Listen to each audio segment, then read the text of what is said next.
Sí, es un gusto saludarte a la distancia, querido. ¿Qué vientos soplan por nuestra América, Pepe? Bueno, parecería que hay vientos un tanto de restauración, un poco conservadores, un poco, diría, preocupados por la generación de riqueza, mas no tan preocupados por el reparto de la riqueza. Son de esos movimientos pendulares que tienen una época. No me asusta, así es el devenir de la historia humana. Creo que siempre ha existido, incluso mucho antes de los términos de la Revolución Francesa, izquierda y derecha.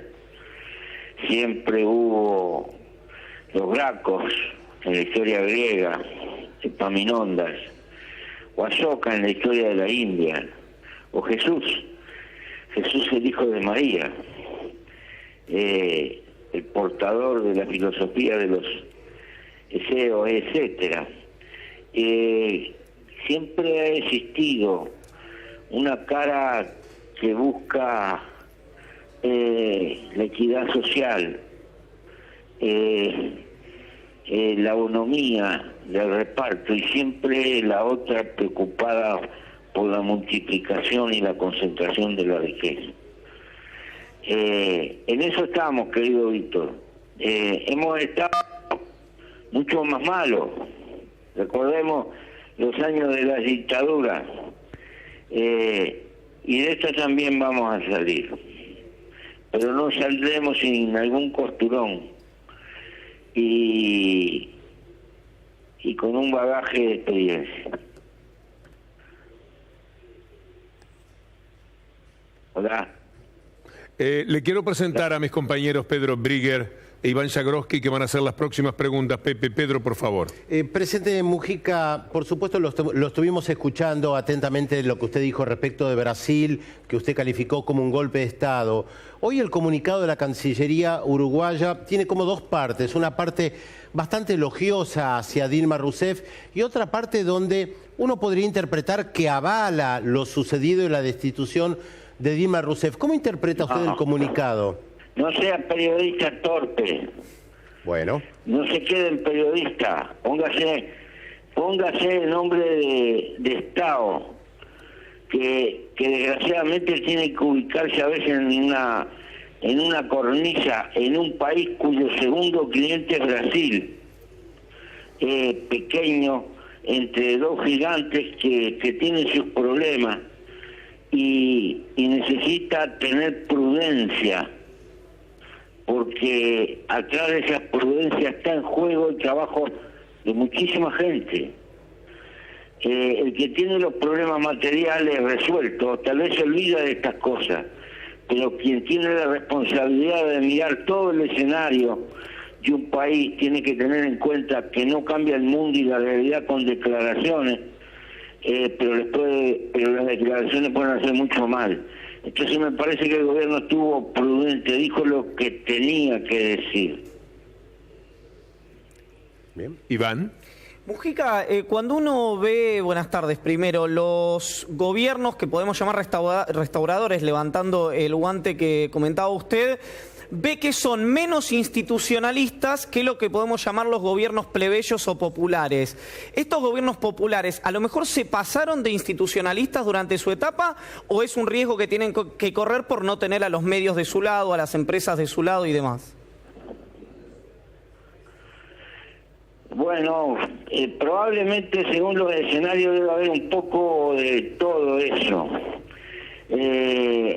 Y seguramente que la construcción de la opinión pública contemporáneamente está muy sujeta, muy determinada por el peso que tienen los medios, pero también los medios tienen peso, porque a retaguardia en nuestro ser profundo está imperando subliminalmente un tipo de cultura y de conciencia funcional a todo el sistema, que es funcional precisamente al sistema, y frecuentemente privaciones de carácter elemental se nos transforman en problemas insolubles en nuestras sociedades, porque ahí estamos hackeados por la sociedad de consumo que nos exige esto y lo otro y lo otro y lo otro, y nuestra capacidad de resistencia, que podría ser enorme, en realidad es mínima, porque tenemos una enorme dependencia cultural a los fenómenos del mercado. El mercado no solo es un elemento de distribución y de acompasar nuestra economía, está como incrustado en nuestro diario vivir, y me encuentro con cosas maravillosas. Por ejemplo, el movimiento ecologista es notable porque pega el grito en cosas muy puras de la naturaleza, pero miro a los ecologistas y cambian el auto cada 2 años si pueden, y si pudieran lo cambiarían todos los días, y así sucesivamente, y consumen papel en toneladas con la computadora, y allá vamos. Entonces, y nada de esto estoy diciéndolo como crítica, estoy diciendo para que nos ubiquemos cuál es en el fondo la realidad que le da resistencia a esta derecha, y es la enorme dependencia cultural que ha generado el capitalismo en esta etapa. Me parece que es más fuerte que todos los ejércitos que puede tener. Entonces, claro, tenemos debilidad en cuanto a la opinión pública, a nuestra gente en cuanto le falta algo, le parece que el mundo se viene abajo, y así sucesivamente, y los problemas se nos multiplican. Estos son los puntos débiles del tiempo que nos toca vivir, los tiempos a favor. Bueno. Pepe, en la medida en que usted ha señalado que la política internacional es hacer equilibrio a veces entre cómo uno quiere que sean las cosas y cómo hay que tomarlas en realidad en defensa justamente de la gente a la que uno representa, ha sido de todas maneras muy independiente, muy soberana la forma en que Uruguay se ha manejado en el tema Venezuela, pese a que la mirada de países más poderosos que Uruguay ha sido muy dura con Venezuela. Uruguay se ha mantenido en una posición diferente. ¿Cómo ve lo que ocurre en Venezuela, Pepe? No me gusta lo de Venezuela, pero mucho menos me gusta que se metan de afuera a terciar, porque eso le hace mucho peor a Venezuela.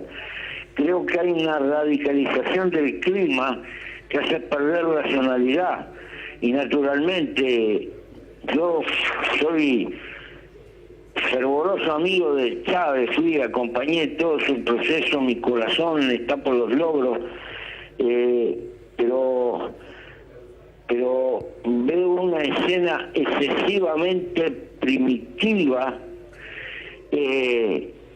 donde la política se transforma en mera confrontación y no propende a buscar salida. Y lo peor es que se meten demasiado de afuera. Y en este caso los de afuera no son de palo, son más bien de garrote. Y eso complica mucho más. Por eso hay que volver a aquella vieja bandera del autodeterminación y darse cuenta que si uno no tiene elementos para mejorar la suerte de una sociedad, de un pueblo, no debe de contribuir a meter base en el asunto, porque lo único que hace es multiplicar los problemas sin ayudar a resolver ninguno. La independencia que ha tenido mi gobierno me parece muy sensata, porque no es apostrofando y pechando que vamos a ayudar a una salida.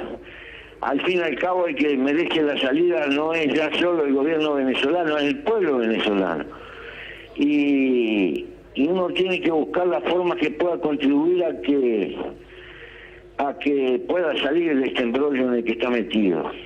Mujica, fíjese qué paradoja, parece que vamos a dar un salto por la paz en Colombia y tenemos esta dura confrontación en Venezuela. Hay una discusión sobre... Estos años nos está dando una lección. Cada vez que del exterior se meten en algo, no es para mejor, es para peor. Pepe, le preguntaba que en la región se está dando una discusión sobre si los gobiernos, por ejemplo, por dar dos nombres de presidentes, de primeros mandatarios, Temer y Mauricio Macri en la Argentina, se discuten si son nuevas derechas o derechas clásicas con los mismos vicios de las de antaño. ¿Cuál es su opinión? Todavía tenemos que verle las patas a la sota.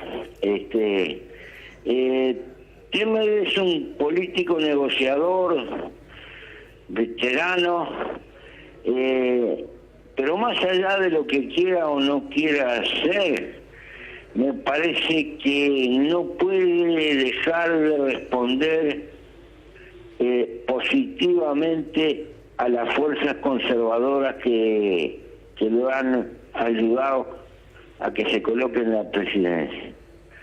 Por más independencia que quisiera tener frente a esas fuerzas, no lo podrá, a pesar de pertenecer a un partido terriblemente clientelístico, terriblemente amigo de los favores y terriblemente amigo de la negociación pequeña,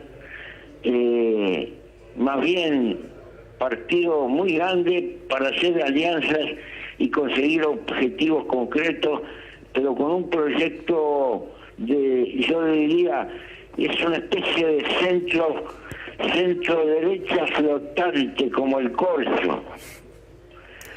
De todas maneras no va a poder flotar mucho porque me parece que asume bastante engridado.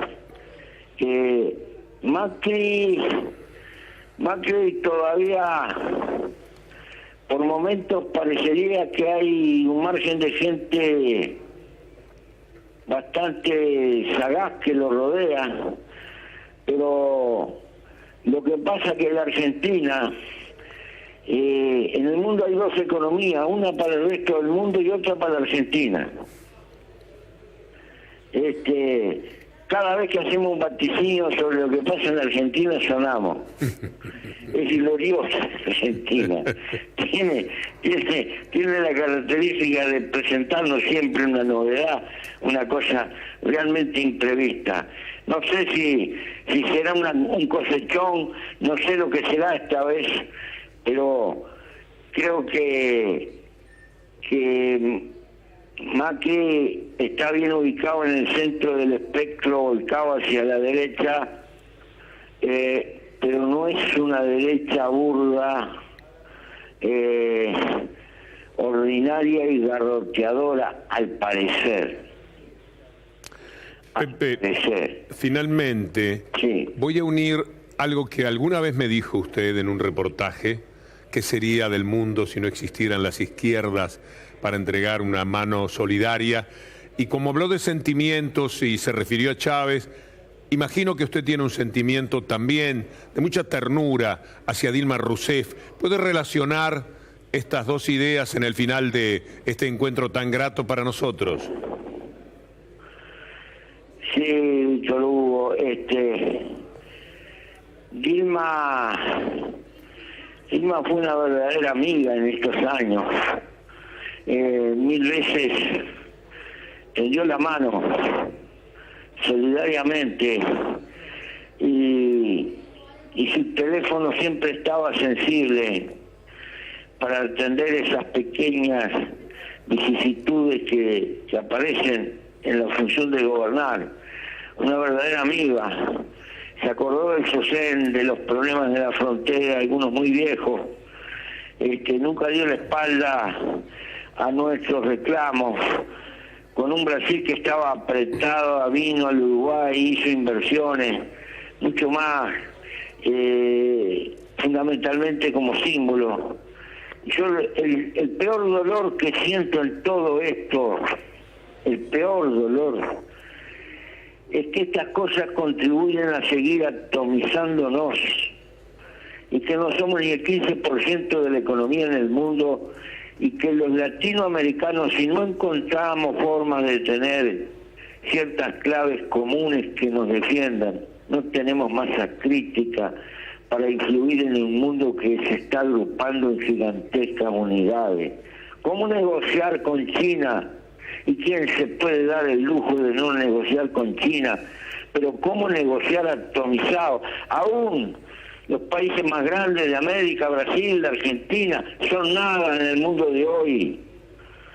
Ante la pavorosa distancia que significa el auge de la tecnología, el avance de las universidades, etcétera, el clima de investigación, cuando formamos un hombre de ciencia eficaz, se nos va, ni siquiera lo podemos retener. Por eso, la construcción de una masa crítica, incluso desde el punto de vista diplomático, es lo que nos puede dar razón de ser, pero cómo nos cuesta ver eso a los latinoamericanos y nos enredamos en las diferencias que naturalmente siempre tenemos.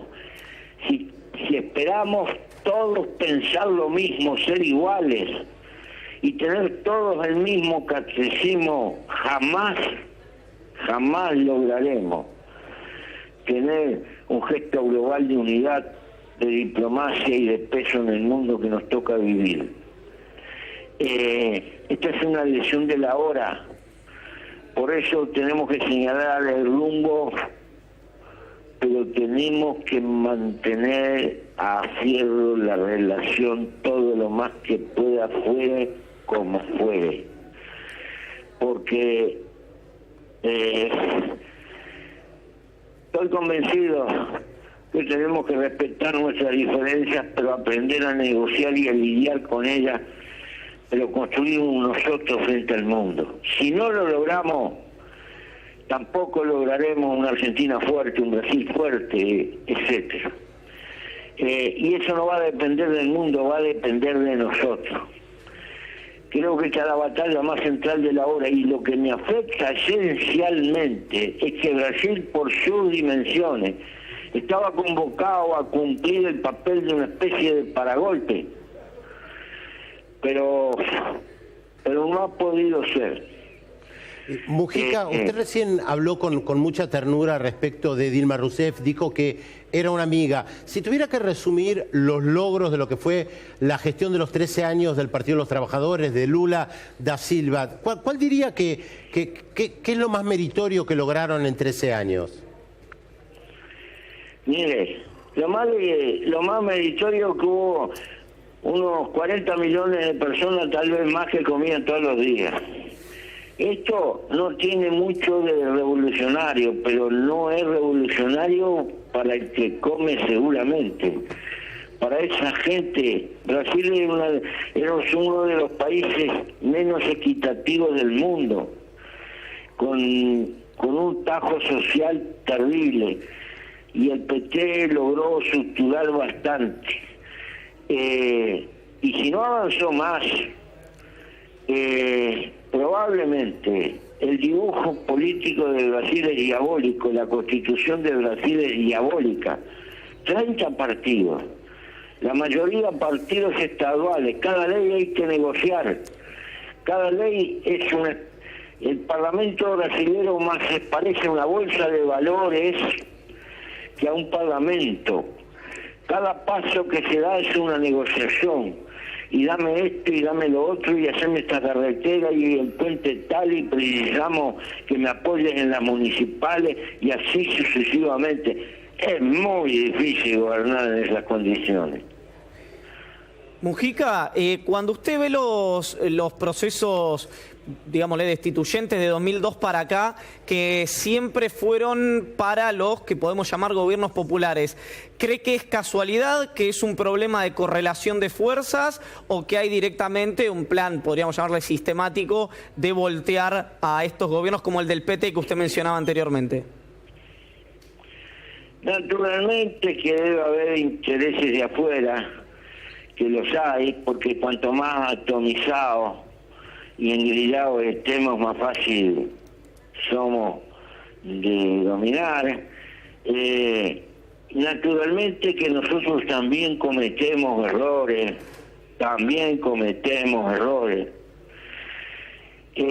porque los de izquierda tampoco somos dioses, y esos factores culturales que le dije que también están metidos en nuestra fila. Alguna gente piensa que no tiene importancia las señales que tácitamente dan nuestra vida como elemento de confianza a la gente.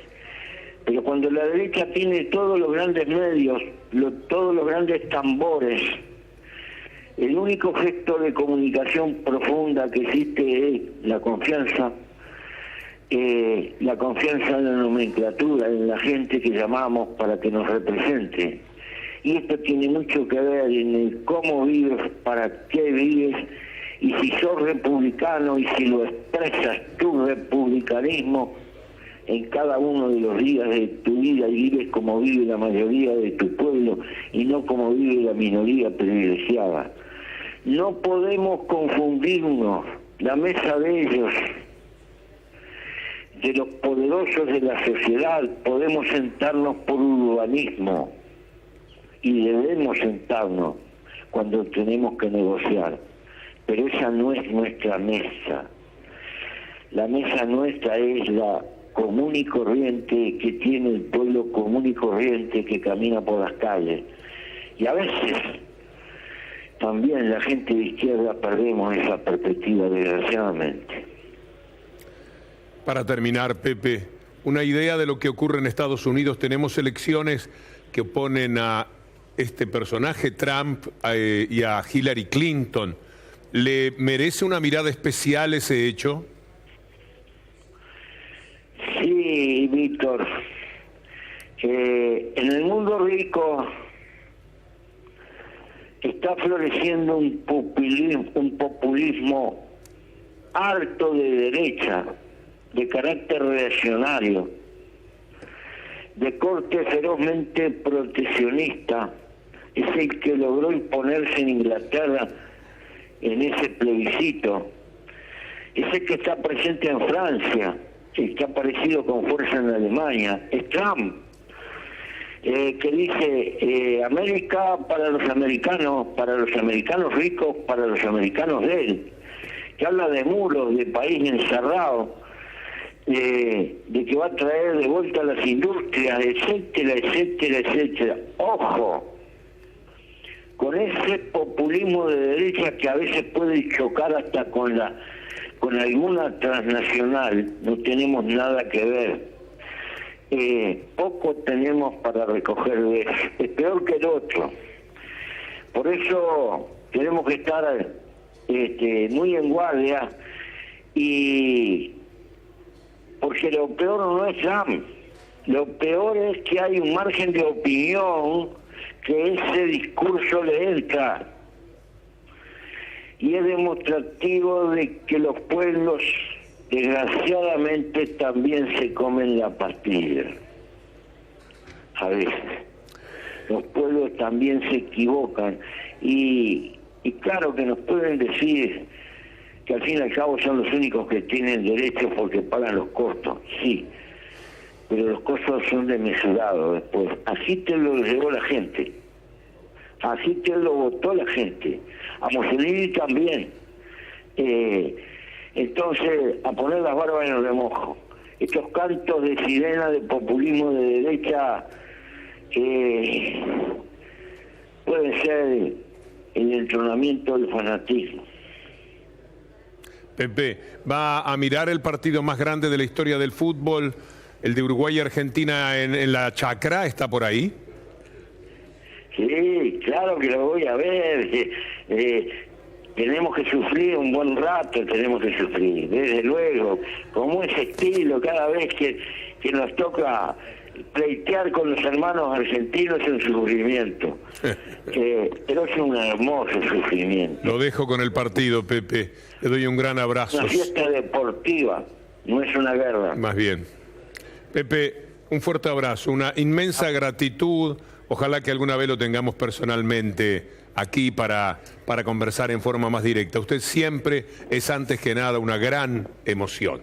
Un abrazo fuerte, muchas gracias. Bueno, gracias querido, gracias. Una pausa.